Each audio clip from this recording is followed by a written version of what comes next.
All right. Welcome once again. We had a little bit of a funky glitch right there. Welcome to the weekly update with Kyle Johansson and me, the mayor. Kyle, talk to us about this blazing weather that we're having. We're in the oven of late. So we got a heat advisory till 8 p.m. on Saturday. So today we got sunshine and clouds mixed. Near record high temperatures. High of 93. Heat index around 100 degrees. Tonight mainly clear. Low 65.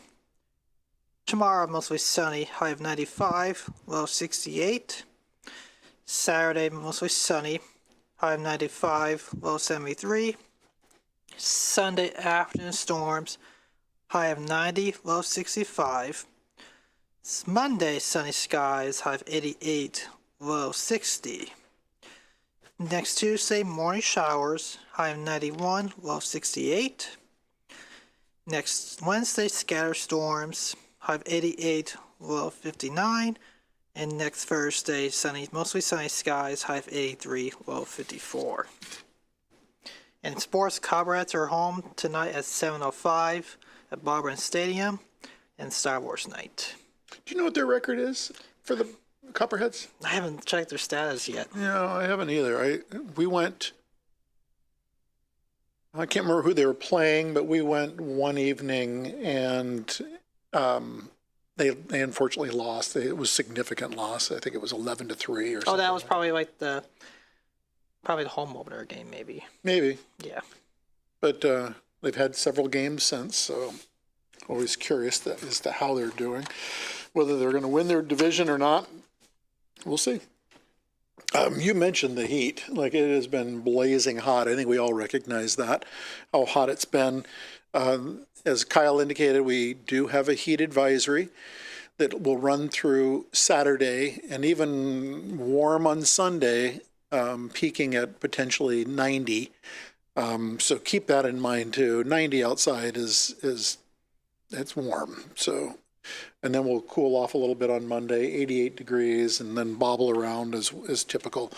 But just note that when we have these heat extremes, and this one's affecting northeastern Kentucky, southeastern Ohio, obviously us, central, northern, southern, and western West Virginia. So these are deadly, so we encourage people to stay indoors if you can. Keep yourself well hydrated for sure if you have to be out working in this weather. Plenty of fluids, periodic visits to an air-conditioned space or whatever, but, please be careful. And especially if you're you want to go out for a jog or riding your bike or whatever, all those things, keep in mind, you need to keep yourself well hydrated. The city, we have opened up our emergency cooling station at the Athens Community Center. Hours of operation are Monday through Friday from 6 a to 9 p.m., Saturdays 8 to 4 p.m., and Sunday from 1 to 5 p.m. So keep that in mind, that you can go down to the community center as a cooling station to get out of the heat. So some updates. This was posted earlier this week, but it's the West Union Street Improvement Project. Some of the things that they're doing this week. And some of the things you will experience next week is they're finishing up the backup of existing sidewalks and curbs with topsoil, adjusting asphalt around drives for accessibility. They begin the temporary striping to prepare for traffic switch anticipated this Friday, tomorrow. Traffic will continue in the same direction, so it'll be an easterly traffic flow up until you get to the hospital. The hospital will now drive on entirely new pavement on the north side, so that will be repaved. The reason for the switch is that they put the asphalt base in, and now they'll start doing the grade course as they work on this project. Continue working on the storm system and drives on Harold Avenue. Begin removing asphalt in the west lane of Harold Drive to prepare for paving. And then on Monday, they will start removing asphalt from the southern lane from West Union Street to the Elks, into on West Union Street from the Elks to Hospital entrance. All right, so that's going on. Summer concert series here in the city of Athens. The summer concert in the Park series is going to start tonight from 6 to 8 p.m. And again, if you're going to partake in this, bring fluids with you. It's going to be located on the outdoor basketball courts behind the community center. Performers will be Megan B. and Paula, and the Paula and the dog rescuers. So, or the rescue dogs, not dog rescuers. Damn dyslexia. There will also be live music, kids' activities, food vendors, and don't forget to bring your lawn chair and bring fluids. So there's the poster. Let's see. What else have we got? I read the heat advisory. Dora. A lot of activities in the uptown area with the expanded Dora, which is great. The 29th of June, there's going to be a Dora Street closure. It's the pub's 50th anniversary celebration on Court Street. So between Washington and State Street, the 50th anniversary of the pub will be kind of the hosting event. Ohio Brew Week, this is going to be the 12th through the 20th of July. All kinds of things going on. There will be the first call on Court Street from Washington to Carpenter. The street will be closed from 3 p.m. and reopened again at 11 p.m. that evening of the 12th. So that's the opening day. On the 17th, the top deck dinner on the top floor of the parking garage will be taking place. On the 19th, July 19th, is the Brewbecue at the former rail station, or the depot, on Depot and West Union Street. And the last call, which will be on the 20th, it will be from 1 to 11 p.m. on Court Street. The street closure will begin at 7 a.m. so that they can set up and get the stages set up.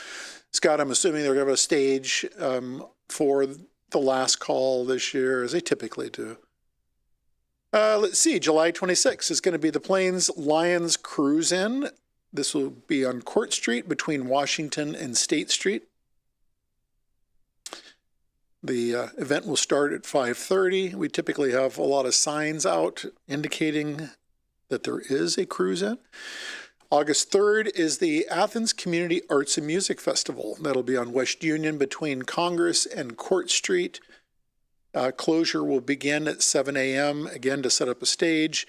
And then Bounty on the Bricks will be August 10th, where we close down Court Street from Union Street to Washington Street and put up one big long table for that particular event, which is a fundraiser for various organizations as being recipients of the money that comes in for that event. This is really cool. I came back from a wedding trip that was in New York City over the past weekend, coming back into the city late Tuesday afternoon. I drove uptown because I wanted to see the wind vane that had been repaired on top of the cupola for the city. Our city workers welded a new flight on the wind vane, and it was missing. The arrow, the front of the wind vane was there, but the flight on the back end was gone. And so since we're renovating the building for its 150-year sesquicentennial anniversary, which is this year, we wanted to replace the missing flight. So I wanted to see that wind vane. And I looked up, and lo and behold, not only was the wind vane fixed and put back in its place, but there's also 4 clock faces with hands that are lit at night on the cupola. So I was smiling ear to ear for probably hours on end, knowing that we finally got that fix in place. And the bell is also has been returned to its home after 80 years, and quite the interesting path that it had to take after it was removed from the cupola. It was rehabbed serendipitously by the company that forged the bell 150 years ago.